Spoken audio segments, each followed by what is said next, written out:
Okay, here was Jerry Jones yesterday, doubling, tripling, quadrupling down on his all-in proclamation.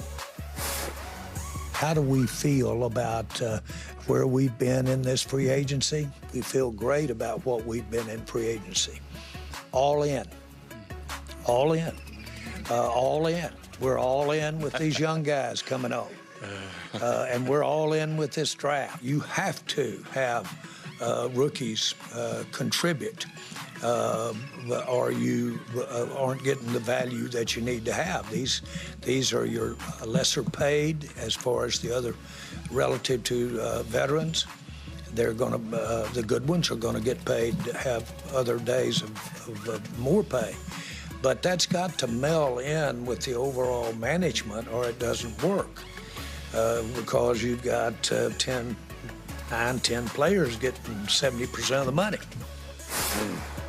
I don't know how much more of this I can take, but Jerry also said yesterday that this is why he has no deals done with CeeDee Lamb or Micah Parsons or Dak Prescott. And I quote Jerry, "You may be working on contracts and not moving anything but your eyebrows.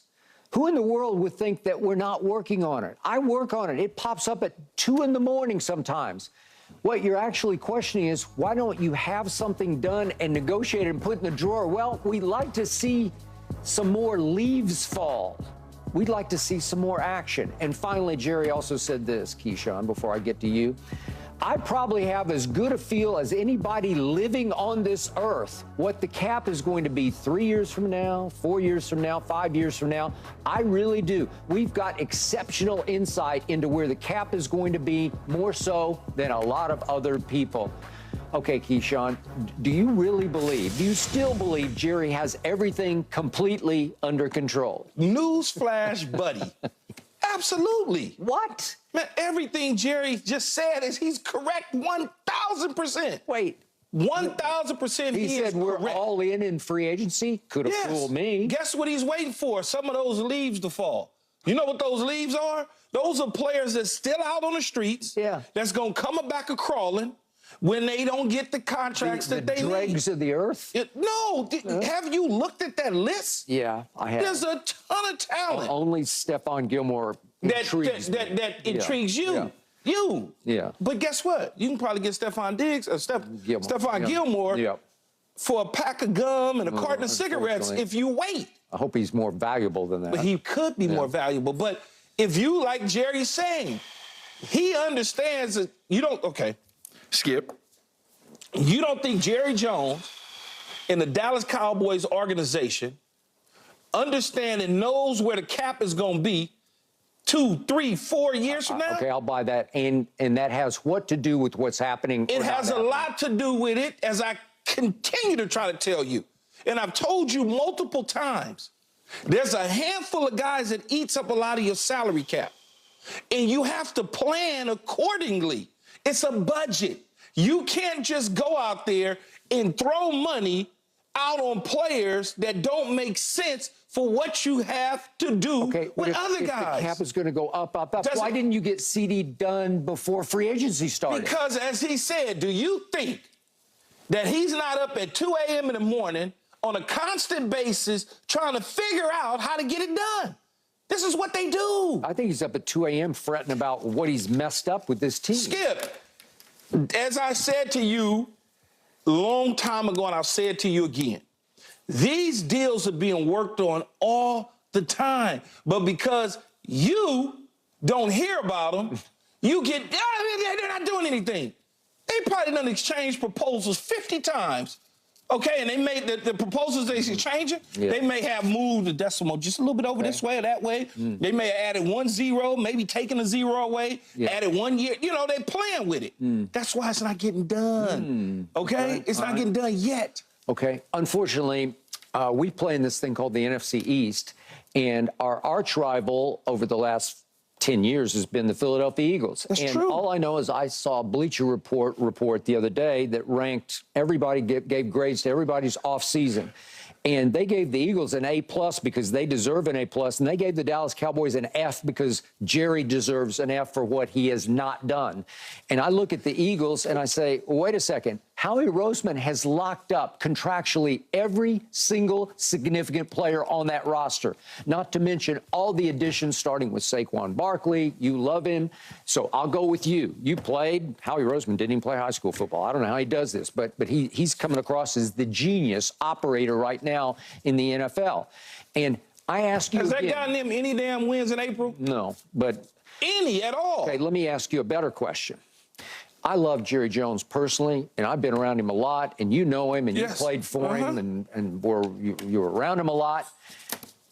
That's not what we're talking about right now, because what has this man done over the last 30 years as the owner and operator of my Dallas Cowboys to make you trust that he's got it completely under control? Because I'm going to tell you nothing. We have not even gotten close to playing in one NFC championship game in 30 years, 29 actually. And check this out. I'm going to just ram this down your throat again. Over the last 30 years, of the teams that have played at least 15 playoff games, we rank dead last in playoff winning percentage because we are 5-13 in the postseason. Okay. 5-13. Okay. And I'm supposed to trust that Jerry's all in free agency when we've gone out and signed the immortal Eric Kendricks from Minnesota, and then we added a household name, Royce Freeman, as a new running back in free agency. You laughed at me. You laughed about Royce Freeman because you should have. That doesn't mean that Royce Freeman's going to make the 53-man roster. That's just a body. That's the point. That's the point. They need bodies. They need bodies. So we would absolutely. Philadelphia goes out and wins free agency, and we go get bodies. Maybe dead bodies. They need bodies. Okay, they're going into mini camps and OTAs. They need people to run around with shorts and T-shirts on. You're all in. How can you try to force that down my throat? No, all in. The problem again, Skip, is you guys become more delusional by the minute. He has a plan. They've always had a plan, okay, constructed. You can't argue about his draft picks. You can't argue about it. I don't. You can't argue about you can't argue about the players that he's assembled on teams. And guess what? All those draft picks, guess what? All that talent. He says, I love my roster. That roster got you down 27-0 before halftime of a home playoff game against the youngest team in the league. Because they had a different game plan than you, and their game plan was executed, and yours was not. So now we haven't signed 3 players who contributed to 27-0 down before halftime. I'm like, I don't even know. And I don't love the quarterback. You still love him.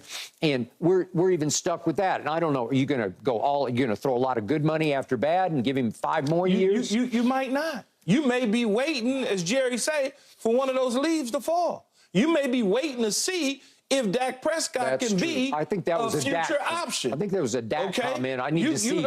I need the fall leaves to fall. Let's wait until autumn and see what happens. That may be the case, Skip. Yeah. But you can't say that this man doesn't know what he's doing on the makeup of his roster based on just what Philly has done. Philly won the offseason. The NFC champs in the offseason. They steamrolled the offseason. No question about that. They got better. Yeah. We had a mass exodus. Every time I looked up, another player was going to the Commanders. That's okay. Yeah. That's okay. Great. Players leave and players come and go. Okay. Sometimes you lose a player that you think might be really good, and they bring in a player that does exactly what they need that's better. Okay. You got a different defensive coordinator. The personnel is going to change for Mike Zimmer. It's not the same personnel as Dan Quinn. Dan Quinn had to change the personnel because of Mike Nolan. Mike Nolan had a certain personnel that he liked. Dan Quinn came in, moved it around like his personnel. Now Mike Zimmer has to do the same thing. You gotta let it grow. You can't get caught up in the month of March, in the month of April, and the team is gonna do this or that. The Philadelphia Eagles may win 7 games next year. Now what you gonna say? Oh, well, Saquon Barkley and this, they paid all this money for all these guys and didn't do anything with it. I like their chances. I like their chances too, but I'm giving you the reality of it. So Jerry has drafted spectacularly well, and to his credit, he has final say on the top, say, 3 or 4 picks every year. Yeah. He has veto power. The buck stops on his desk. But I got to tell you, last year, first round, they picked Mazi Smith from the University of Michigan, and you know what? I'm not going to go bust just yet, but every time I tried to watch Mazi Smith, I couldn't see anything because he was getting pushed around. Was he supposed to be Nick Bosa? No, he was not supposed to have immediate impact as a first-round pick, where our weakness was we got to plug some holes in the middle of the line. And that may be true, but he was never going to be Warren Sapp immediately out the gate. It wasn't going to happen like that. He may turn into something year 2 and 3. Year 1, I'm not expecting a whole lot. I just need you to figure out how to get to the building, no matter where you get. Because you do all your business through the draft, I better see something from your first-round pick to say, oh, okay. Yes, I see it. But a first round, Skip, you've been doing this business 50 years or whatever it's been. You think in your first year doing this business, you is as good as you are now? No, but you know and I know. With first rounders, when you hit, you know it. When they step on the practice field with veteran Keyshawn, no one said that they didn't hit on him yet. No one said that they didn't hit on him yet, but you're the only one said. No, I've seen a lot of speculation about what happened here. Give him the other years. You're talking about a rookie. He doesn't even know how to get to the damn facility yet. Well, he didn't know how to get to the running back or the quarterback or the whatever. Whoever had the football, That's the problem with information that gets out too much is people start going crazy. They're not doing this. They're not doing that. You didn't hear anything about